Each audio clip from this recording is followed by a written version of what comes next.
You've started meditating. You're eating clean. Maybe you've gone vegan or cut out alcohol. You've read the books, you've watched the videos, and you feel awake. More awake than you've ever felt before. And then you find yourself in the grocery store, silently judging the stuff in other people's carts. You scroll past your friends' unconscious posts on social media and you just sigh. You feel a quiet sense of pity, maybe even a little flash of disdain. There's a feeling of being special in that, isn't there? A feeling that you've been let in on a secret that everyone else just doesn't get yet. This feeling of being chosen, of being more evolved, it's intoxicating. But it's also the ultimate illusion. It's the ego's best disguise, a spiritual trap that disconnects you from the very oneness you think you're seeking. This isn't the path to enlightenment, it's a detour. And it's a dangerous one. Section 1. The Shapeshifter in the Temple. What is the spiritual ego? So what even is this spiritual ego? Think of your ego as a survival tool. It's the part of your mind that creates your sense of I, your identity. It's not a bad guy. It helps us get by in the world. But the ego is also a master shapeshifter, and its number one goal is to survive. So when it senses that you're trying to dissolve it with spiritual practice, it doesn't just pack its bags and leave. It adapts. It puts on a spiritual costume, learns to talk the talk of mindfulness and enlightenment, and builds a brand new identity, the spiritual person. The spiritual ego is what happens when your ego hijacks spiritual ideas to create a new, holier-than-thou version of yourself. It turns your spiritual journey into just another self-improvement project. But this time, the goal is superiority. It stops being about real connection or truth and becomes about being the most spiritual, the most conscious, the most awakened person in the room. It's a subtle but powerful kind of arrogance, where you start believing your way of doing things is just better than someone else's. And look, this isn't a new concept. For centuries, spiritual traditions have warned about this, calling it things like spiritual narcissism or ego inflation. It's a phase that most, if not all, seekers bump into on their path. The real trap is that it feels like you're making progress.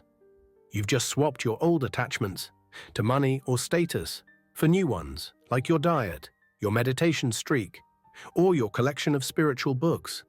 But the engine underneath is exactly the same. The ego is still running the show, just in a much sneakier disguise. So how can you tell if this little shapeshifter has taken up residence in your mind?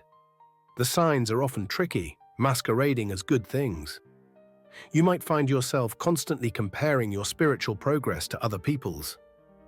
Or maybe you feel a sense of frustration or impatience with people who just don't get it. A huge red flag is feeling the need to talk about your spiritual practices all the time, not to genuinely share, but to prove how devoted you are. You might be posting constantly about your yoga retreat or your latest meditation insight, looking for likes on your new spiritual image. Do you get really defensive about your spiritual knowledge? Do you feel like you've already got all the answers you need? Maybe the most telling sign is just a quiet, nagging feeling of being better than other people. That's the spiritual ego at work, building a little fortress of specialness to protect itself. Section 2. The Gilded Cage. Why the spiritual ego is a trap. At first, what's the harm? You're meditating, you're being mindful. Aren't these good things? Of course, the practices themselves are good for you. But when your motivation gets hijacked by the ego, they build a beautiful gilded cage. It looks great from the outside, but it's still a prison. The first and deepest danger of the spiritual ego is that it creates the very thing spirituality is meant to get rid of: separation.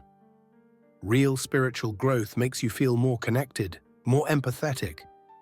It helps you see the divine in everyone. The spiritual ego does the exact opposite. It puts up walls.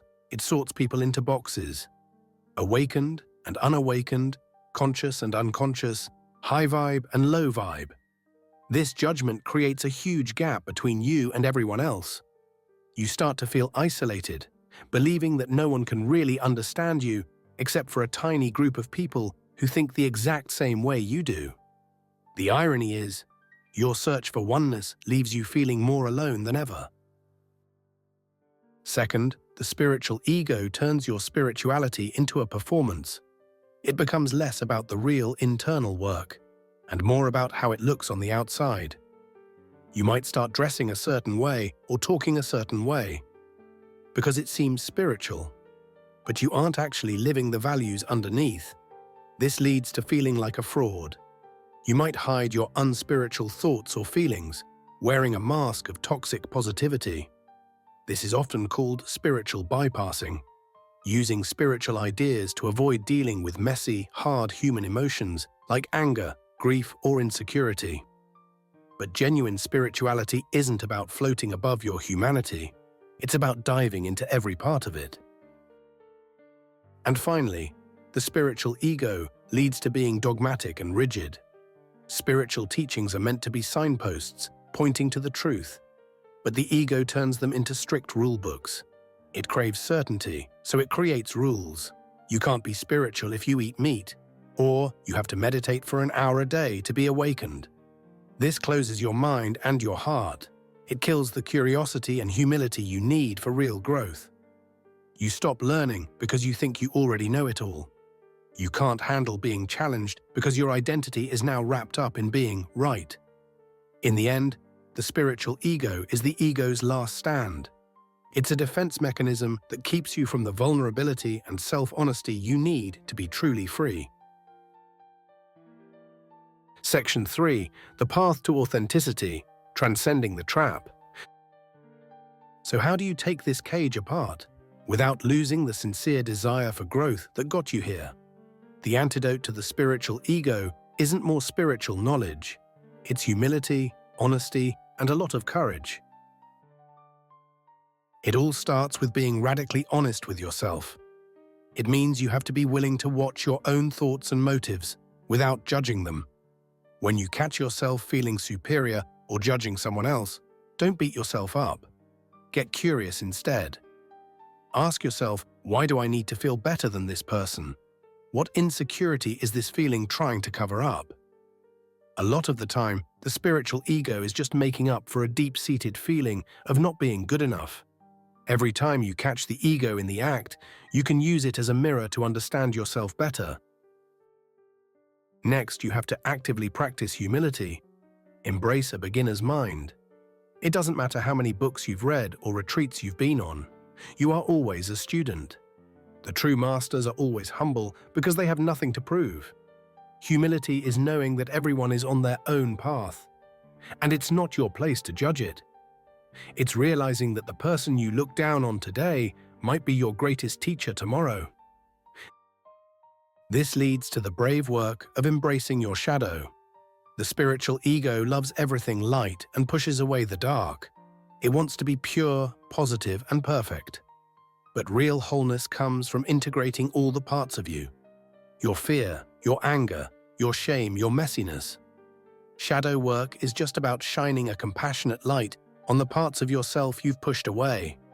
When you stop running from your own darkness, you don't need to project it onto other people as judgment anymore. You give yourself permission to just be a beautifully flawed human being. And finally, shift your focus from knowing to being. The spiritual ego loves to collect concepts and intellectual knowledge. Real spirituality is about what you live and breathe. It's less about what you believe, and more about how you live, how you love, how you show up for people. Try to live from your heart, not just your head. When you act from a place of genuine kindness, compassion, and integrity, the ego has no space to build its little thrones of superiority. True spirituality is not found in being better than others, but in being more connected to yourself, which makes you more connected to everyone else.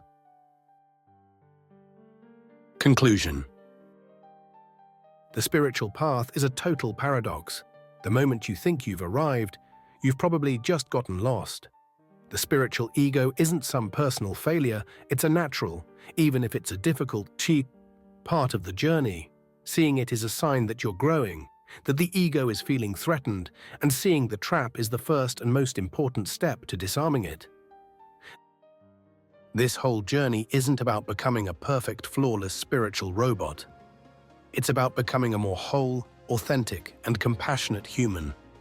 It's about learning to hold your own imperfections with grace, and then giving that same grace to others. True spirituality doesn't lift you up above the rest of the world.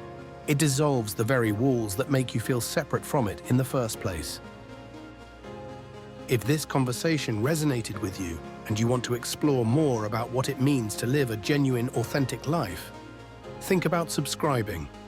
We're all on this path together, just trying to figure out this beautiful, messy thing called being human. Thanks for watching.